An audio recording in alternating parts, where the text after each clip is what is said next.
60 seconds. Yeah, it looks like the iambic pentameter is off. Raul, give me some names, babe. All right, be right there.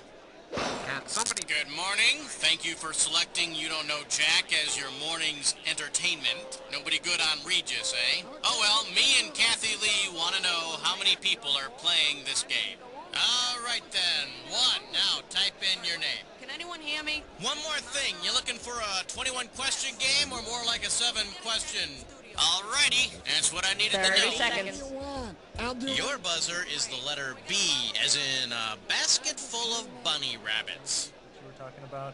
Right, come on, don't get your BBDs all bunched up. 20 seconds. Hoo boy, look alive. When a question pops up, you gotta buzz in. Then you pick your answer on the screen and hit the right number on your keyboard. You follow me? It's so simple my mother could do it. 10 seconds. Good luck. 9, Let's get going, 8, boys. Lose the desktop 6, and 5, go to black. 4, 3. Have a good show, people. The former Child Star Support Network. Just because you're not acting doesn't mean you shouldn't be living.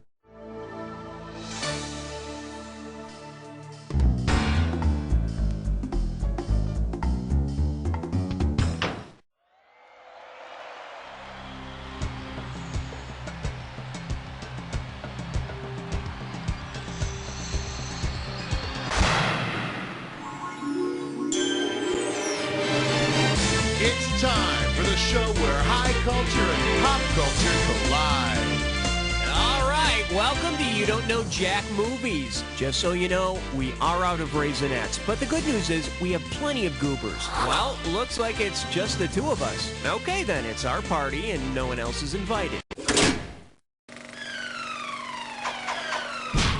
Okay, pick a category. For the enjoyment of everyone during question 1, please, no unnecessary talking. Shh. The category is playing horseshoes with Oscar. And you pop a right answer, you got $2,000. Hey, why not grab a paper plate and pretend you're at the Fonda family reunion?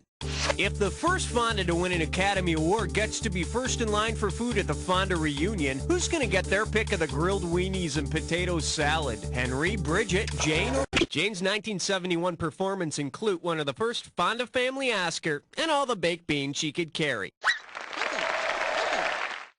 I heard that her hubby is gonna colorize all the El Fonda home movies.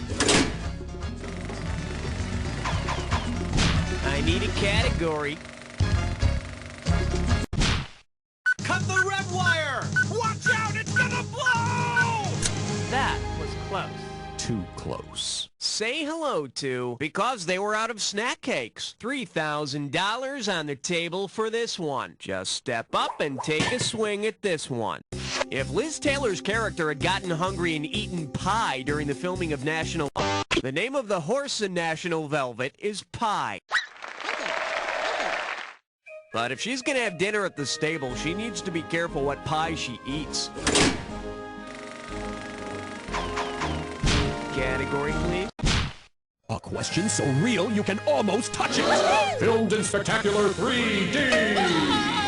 Coming at you, the who, the why. This one can net you $1,000. Remember the deaf, dumb, and blind kid from the Who musical Tommy? Well, who doesn't?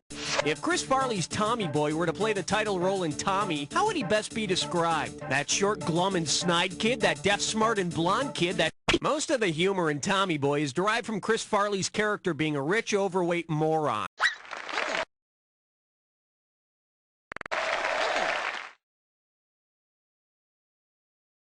Totally unlike Black Sheep, in which Farley plays a wealthy, obese idiot. Okay, I need a category.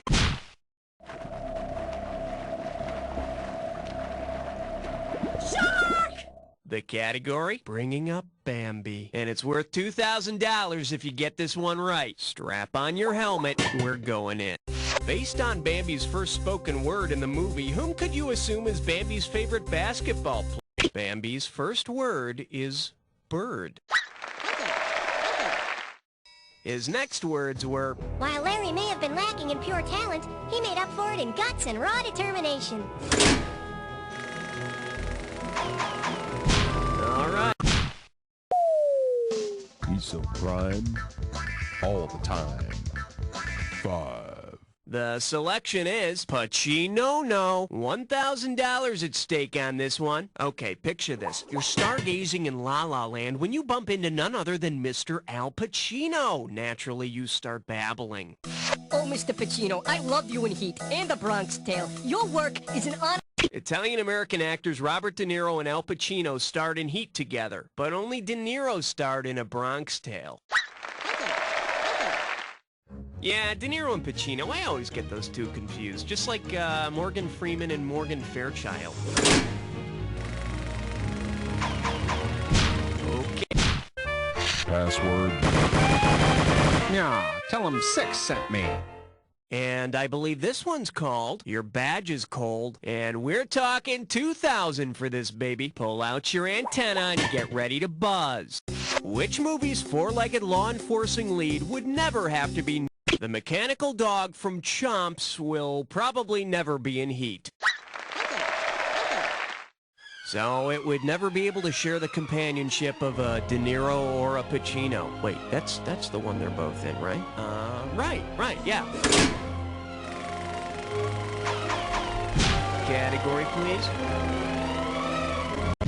7 is the number that I'm suggesting. He's suggesting 7. He's suggesting 7. I proudly present, let's throw fried green tomatoes at the screen. And you're playing for $3,000 cash money. Now let's pretend fried green tomatoes is playing at your very own movie theater.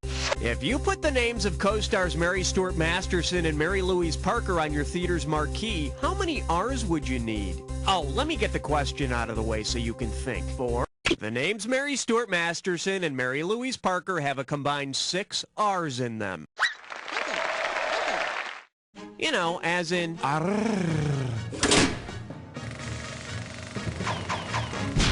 need a category. Excellent choice. It's time to play Dis or Dat. This Dis or Dat's category name is Hookers, the Musical. Now I'm going to read off a list of 7... Okay, Maestro, if you think you know the rules, I'll go ahead and put 30 seconds on the clock. Let's go. Angel, a singing whore, a plain whore. Pretty woman. Whore. Best little whorehouse in Texas. The Alma Pussycat. Nuts.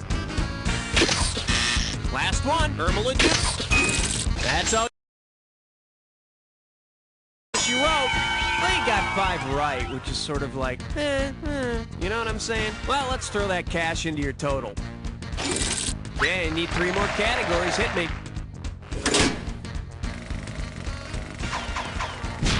Okay,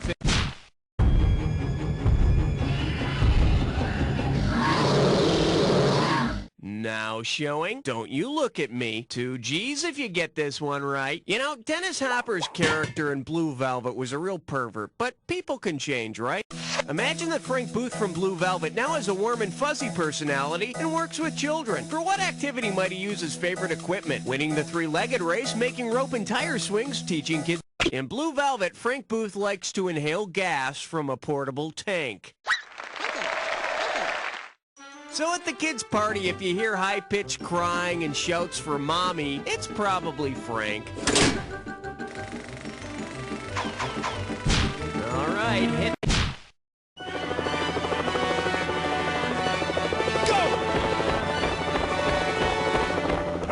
Well, what do we have here? A constant nagging pain at the base of my skull. How does $2,000 sound? Okay, I can't remember the name of this movie. Buzz in and type your answer if you think of what the heck it's called. It was this movie about mental patients. And these guys are trying to get to a Yankees game. Come on, you remember that dorky pledge guy from Animal House is in it. And I think the title was the same as the Olympic basketball team's nickname. What the heck is it? Buzz in and type when you know it.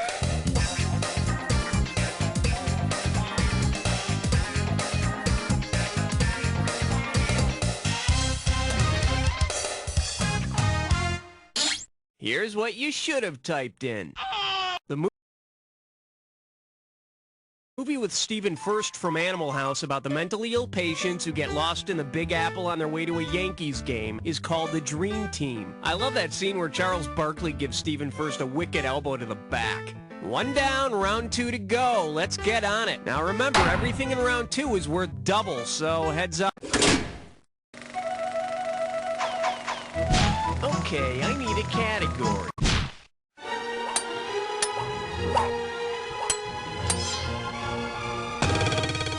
For your enjoyment, apes and cat fights. Better wake up, there's $6,000 at stake. Grease yourself up and get ready to wrestle. Imagine Andie MacDowell has a dust-up with Glenn Close. Based on their experience working on Greystoke, The Legend of Tarzan, Lord of the Apes, what might you expect Andie to yell? Don't lose your head? Get off my back! Quit putting words in my mouth! Or take a hike! Glenn Close was called in to dub Andie MacDowell's lines in Greystoke. Yeah, that'd be an interesting fight. They'd both be there, but Glenn would do all the yelling for both of them. Okay, pick a category.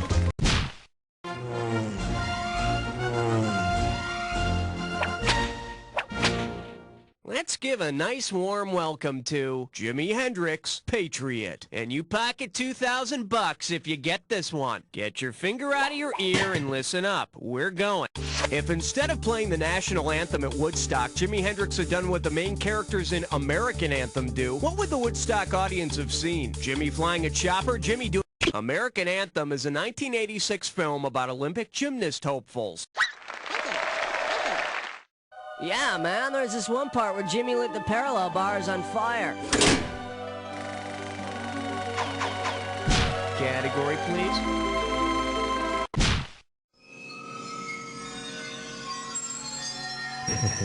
13. This one's called PBS Boosts Its Ratings. Play your cards right, you win $4,000. Okay, imagine this. Today's episode of Sesame Street was brought to you by the number 3 and the person who played M in the movie M. Which scenario probably took place on the show? Sidney Greenstreet dances with Grover, Rod Steiger sings with Big Bird, Lon Chaney frightens Oscar the Grouch. What the hell were you thinking there? Let's take a look at the right answer. Peter Lorre played M, a killer on the run in the movie of the same name. But don't worry, the folks on Sesame Street are considering legislation that would inform everyone on the block if M were going to move in. I need a category. Hiya!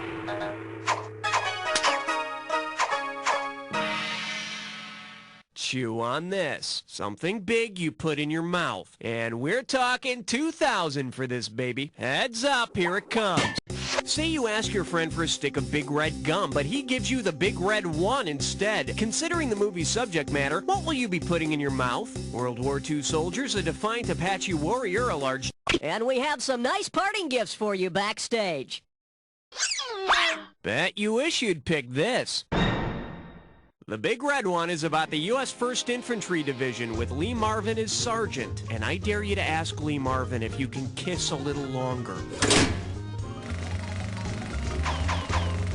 Okay, pick a... This category's known as 80s music on the bounty. Hello, we're talking $6,000, so pay attention. Hey, do you remember that 80s band Night Ranger and that hit song they had called Sister Christian? Well, suppose the song had been called Fletcher Christian after the character... No, Mr. Gibson portrayed Mr. Christian in the 1984 movie The Bounty. That was before he moved on to playing a pagan in Braveheart. It would have been so beautiful if you'd only picked this. As of 1996, Jeremy Irons has never portrayed Fletcher Christian on the big screen. Although I hear he did play the misunderstood suicidal boy in Pearl Jam's Jeremy video. Okay, I need a category. Uh-oh, wet suck tit shine floor. It's time for a Tinker Leg test run. One gibberish category coming up. Roman hands and greasy fingers. The opening value for this gibberish question is $10,000. Now listen up. Every second and a half, some of the cash is going to disappear. So if you want to win big, you got to be quick. Pucker up and tell me, with whose name does this phrase rhyme? You kiss the Rome way.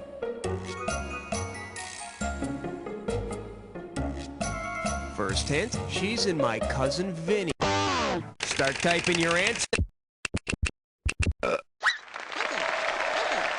Some people might say she didn't deserve her Oscar, but it doesn't matter, Tomei. All right, hit me. The following question has been rated 17. No questions under 17 permitted. Here we have, it comes with a tiara, and it's worth $2,000 if you get this one right. Put it in gear, 'cause here we go. If the Miss America pageant gave out the same prizes that Alec Baldwin's character promises to the sales staff in Glengarry Glen Ross, what would the first runner-up get? A Cadillac, death by strangulation, a $1,000 raise, or a set of steak knives? Second place gets a set of steak knives, which will probably be peddling on the Home Shopping Network in a few years anyway. Category, please. What do we got out there? It looks like 18, sir. All right, here's the deal. Come back here, you coward! This one can net you $6,000. Fire up those frontal lobes. Here's the question. Considering the actor's more famous occupation, how might the villain in the movie Runaway have shown up on the set each day? Wielding a badge, gun, and nightstick, in a striped shirt carrying a starter's pistol, in high heels and makeup holding a guitar, or with a wooden dummy on his knee?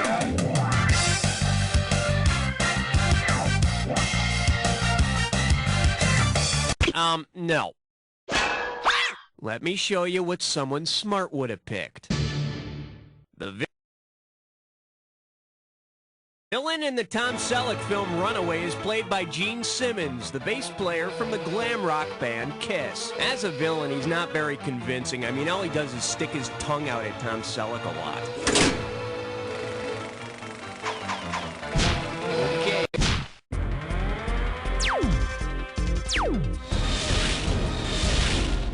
Let's see what we got going. Is that you, mother? 4,000 big ones for a right answer here. Listen up, this is a question about love triangles. A girl, a boy, and his mother.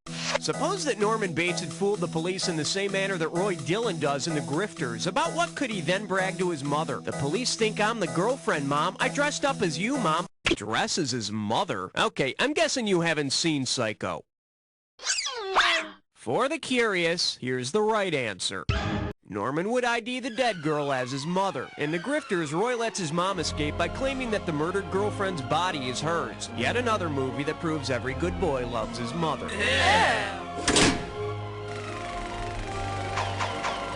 I need a category.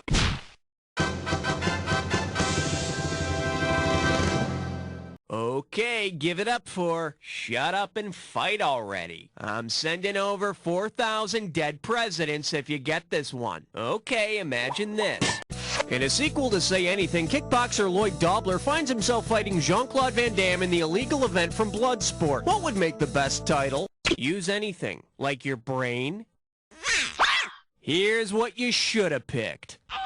The illegal fighting event from Bloodsport is called the Kumite. Yeah, when the fight starts, Wimpy Lloyd tries to make peace by blaring Peter Gabriel music from a boombox. And then Jean-Claude beats him to death.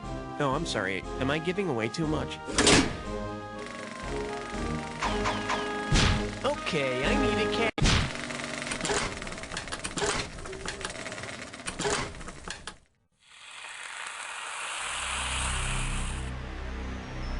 Time for the attack. Oh, so you know how this movie ends, huh?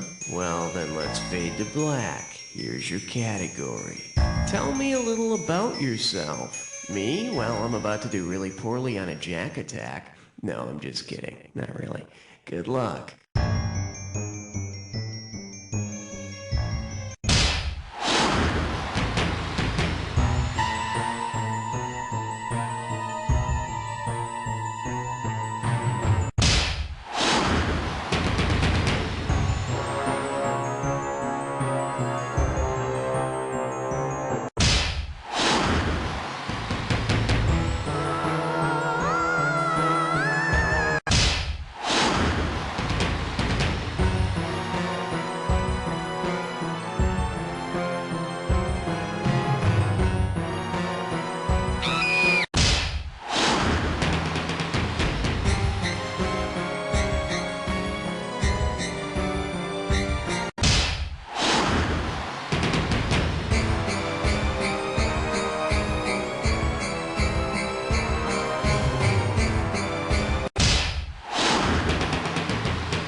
score is through the roof. Very impressive. Too bad there's no other players around to impress. Guess this will be our little secret, because as far as the rest of the world is concerned...